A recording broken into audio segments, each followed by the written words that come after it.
جب تک اللہ کا ذکر نہیں ہوگا. وہ والا شعر بھی سناتے تھے جس میں اضطراب نہیں، جو ریسٹلیس نہیں ہے وہ کچھ نہیں کر سکتا، مطلب ایک خدا تجھے جگہ پیدا کرنا. آپ لکھنا چاہ رہی ہیں خدا تجھے کسی طوفان سے آشنا کر دے کہ تیرے بہر کی موجوں میں اضطراب.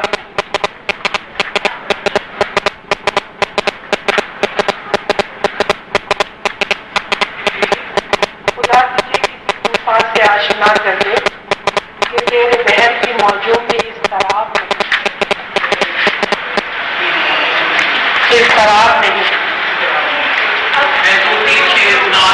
جی آپ ضرور، آپ ادھر آ جائیں شبانت پلیز.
جزاک اللہ.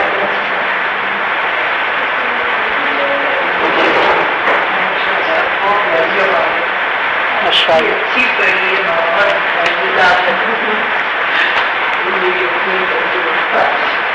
ماشاء اللہ بہت. تمہاری میں نذرانے عقیدت حضور سرور کونین جو مجھے توفیق عطا ہوئی کہ میں نے لکھا وہ میں آپ کے سامنے پیش کرتی ہوں.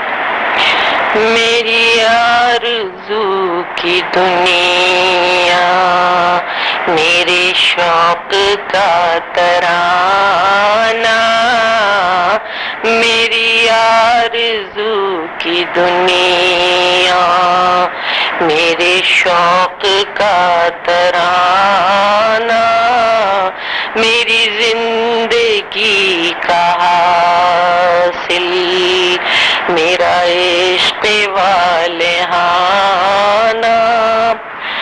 میں کہاں سے ڈھونڈ لاؤں جو ان کے شان شایع، میرے حرف نامکمل میری بات عاجزانہ، میرے حرف نامکمل میری کیا بساط جو میں کروں ان کی مدح خوانی، کہ انہی کی بخششیں ہیں یہ عطائے خسروانہ، کہ انہی کی بخششیں ہیں. انہیں علم ہے یقیناً میری بے بذاتی کا، وہ مدد کو آ رہے ہیں بادائے دل برانا، وہ مدد کو آ رہے ہیں. وہ چھپا ہوا خزانہ جو نہا رہا ازل سے، مگر ان کا نور رحمت، مگر ان کا نور رحمت ہے نگاہ عارفانہ، مگر ان کا نور رحمت. اے میرے جمال ہستی تیرے حسن کے تصدق تیرے فیض سے ہے قائم، یہ نگارش زمانہ تیرے فیض سے ہے قائم.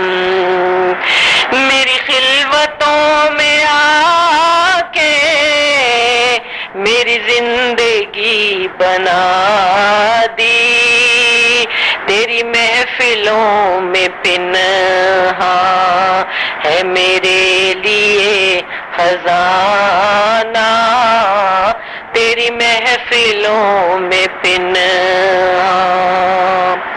مجھے ڈر ہے خدایا کہ میں شکر کر نہ پاؤں، میرا قلب بن گیا ہے جو نبی کا آستانہ،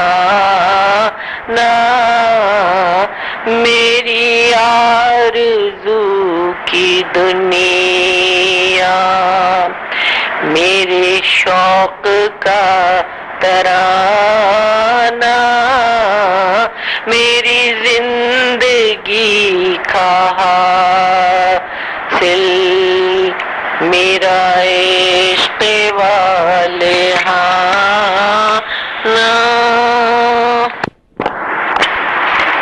زہے مقدر حضور حق سے کلام آیا پیام آیا جھکاؤ نظریں بچھاؤ پل کے ادب کا اعلیٰ مقام آیا زہے مقدر یہ راہ حق ہے